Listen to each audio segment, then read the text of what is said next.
안녕하세요. 다우월드입니다. 오늘은 NFT 시장에서 빈번하게 일어나고 있는 자전거래에 대해서 얘기를 해보려고 합니다.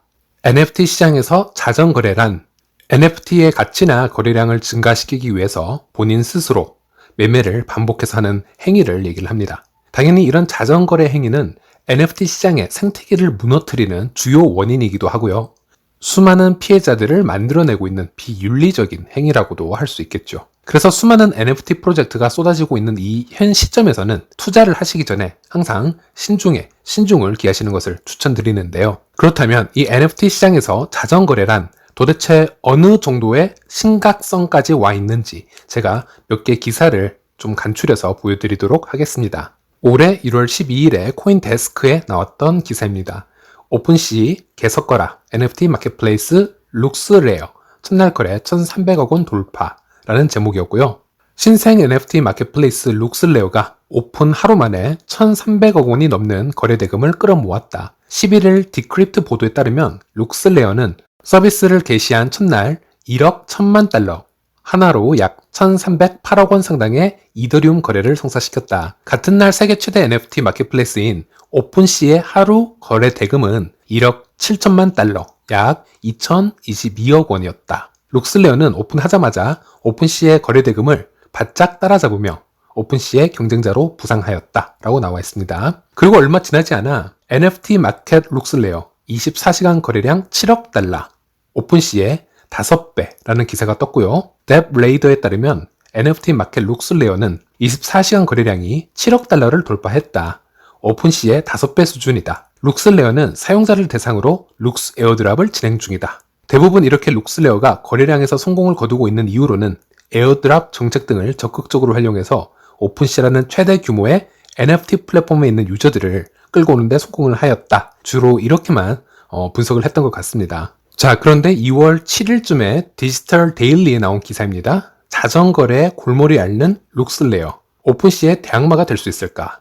라는 제목이 떴고요. 오픈시 대항마로 룩스레어가 출범한 지 한 달이 지났다. 오픈시와 달리 플랫폼 이용자들에게 수익을 환원한다라는 콘셉트로 초반에 인기를 끌었지만 자전 거래량이 너무 많아 오픈시 대항마가 되기는 어려울 것이라는 지적이 나온다. 코인텔레그래프가 지난달 30일 듄 애널리틱스를 통해 분석한 자료에 따르면 지난달 19일 기준으로 해서 룩스레어의 사용자 한 명당 평균 거래액은 무려 38만 달러에 달한다. 오픈시가 3,000달러인 것과 매우 대조적이다. 거래 한 건당 거래액도 룩스레어가 41만 5천 달러인 반면 오픈시는 1,676달러에 불과하다.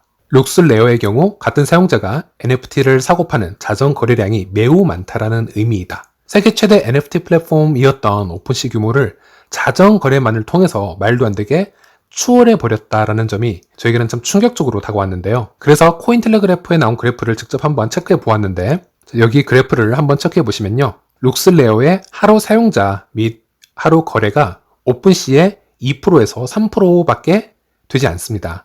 하지만 이 전체 거래 볼륨이 오픈시의 3배 또는 4배 이상임을 보여주고 있었습니다. 자, 여기서 제가 드리는 말씀은 룩스레어 NFT 플랫폼이 악의적이고 불법을 저지르고 있다라는 제가 말씀을 드리는 것이 절대 아니고요. NFT 거래에서 발생되는 거품의 규모를 전해드리려고 하는 것이니 오해하시면 안 될 것 같습니다. 그리고 이런 NFT의 자전거래는 룩스레어 외에도 거의 모든 NFT 플랫폼을 통해서 지속적으로 나오고 있는 현상입니다. 자, 이번에는 자전거래 세부적인 악용 사례를 한번 보여드리도록 하겠습니다. 작년 10월에 코인 리더스에 실렸던 기사입니다. 크립토펑크 9998번 12만 4,457 이더리움에 팔려 NFT 역대 최고가 이렇게 기사가 실렸습니다. 그 당시 이더 가격으로 환산을 해보면 대략 약 5억 4,090만 달러에 판매가 되었다라는 것인데요.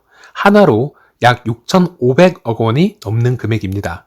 역대 최고가의 거래가 된 이 NFT이다 보니 여러 유저들이 이 거래 내용을 이더 스캔을 통해서 자세히 또 관찰을 해보았고요. 여기서 이상한 점을 발견할 수 있었습니다. 자, 이더 스캔의 거래 내역을 한번 분석을 해보면요. 이 특정 주소가 지속적으로 이더를 모으고 있었음을 알 수 있었고요. 자, 그래서 이 특정 주소를 그냥 A라고 칭해 보겠습니다. 이 A는 플래시 론이라는 기법을 통해서 디파이에서 총 12만 4,457이라는 거대한 이더를 대출받게 됩니다. 그리고 이 이더로 NFT 9998번을 구매하게 되는데요. 그래서 스마트 컨트랙트를 통해서 이 대량의 이더는 B라는 사람의 지갑 주소로 들어가게 됩니다. 그런데 여기서 이상한 거래가 다시 시작이 됩니다. B라는 사람은 이 이더를 처음 구매자였던 A에게 고스란히 다시 돌려주고 이 A는 대출받았던 곳에 다시 이 이더를 상환하는 것을 볼 수 있었습니다. 만약 이 가치를 순전히 믿고 이 NFT를 더 높은 가격으로 구매하는 기관이나 개인이 있었다면 엄청난 피해를 보게 되는 것이고요. 이 9998번 때문에 같은 시리즈의 다른 작품들도 NFT 시장의 실제 가치보다 거품이 발생할 수밖에 없는 상황이 벌어지는 것입니다. 결국 이 커뮤니티의 투자자 모두 피해를 보는 상황이 되는 거죠. 그리고 이에 대한 사건은 크립토펑크를 제작한 라바랩스에서조차 플래시론에 의한 허위 거래가 맞다 이렇게 인정을 하게 되는데요. 하지만 이것은 크립토펑크라는 세계 최고의 NFT 시리즈이니 거품이 생긴 가격에 구매를 한다 하더라도 언제든 판매가 가능한 그런 장점을 가지고 있습니다. 하지만 요즘 수없이 쏟아지는 다른 NFT 작품들을 한번 살펴보시면요. 미디어의 홍보만 믿고 덥석 거품 낀 가격으로 NFT 투자를 진행을 하였고 그 후에 이 NFT 프로젝트가 아무런 매력 발산을 하지 못하게 된다면 이 투자자는 이 NFT 작품으로 손절도 할 수 없이 그냥 영구적으로 소유만 하다 끝이 나는 상황이 발생될 수 있습니다. 만약 수익 실현 목적이 아닌 순수 예술품 수집의 목적으로 투자를 하신 분이라면 그냥 웃돈을 많이 주고 수집품을 모았다 이렇게만 표현을 하셔도 되겠네요. 이런 NFT 자전거래 의혹은 유명인들, 유명거래소, 심지어 듣보잡 NFT 다 가리지 않고 지속적으로 발생하고 있다고 보시면 되는데요.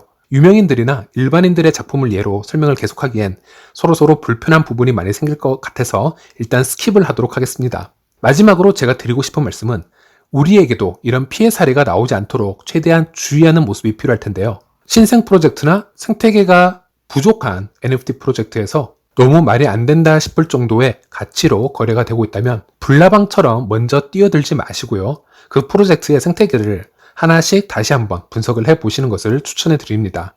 또는 NFT 플랫폼에서 그 NFT 구매자들의 아이디를 확인을 해보시면 그 계정에서 수집하고 있는 전체 NFT 작품들을 보실 수가 있는데요. 이 작품들이 자전 거래에 악용되고 있는 계정인지 한번 구분을 해보시는 것도 중요할 듯 합니다. 예를 들어 여러 NFT 시리즈가 같이 수집이 된 게 아닌 한 가지의 NFT로만 수집이 된 거라면은 부계정을 통해서 자전 거래가 이루어지고 있을 수도 있다. 이렇게 의심을 해보는 것도 나쁘지는 않을 듯 합니다.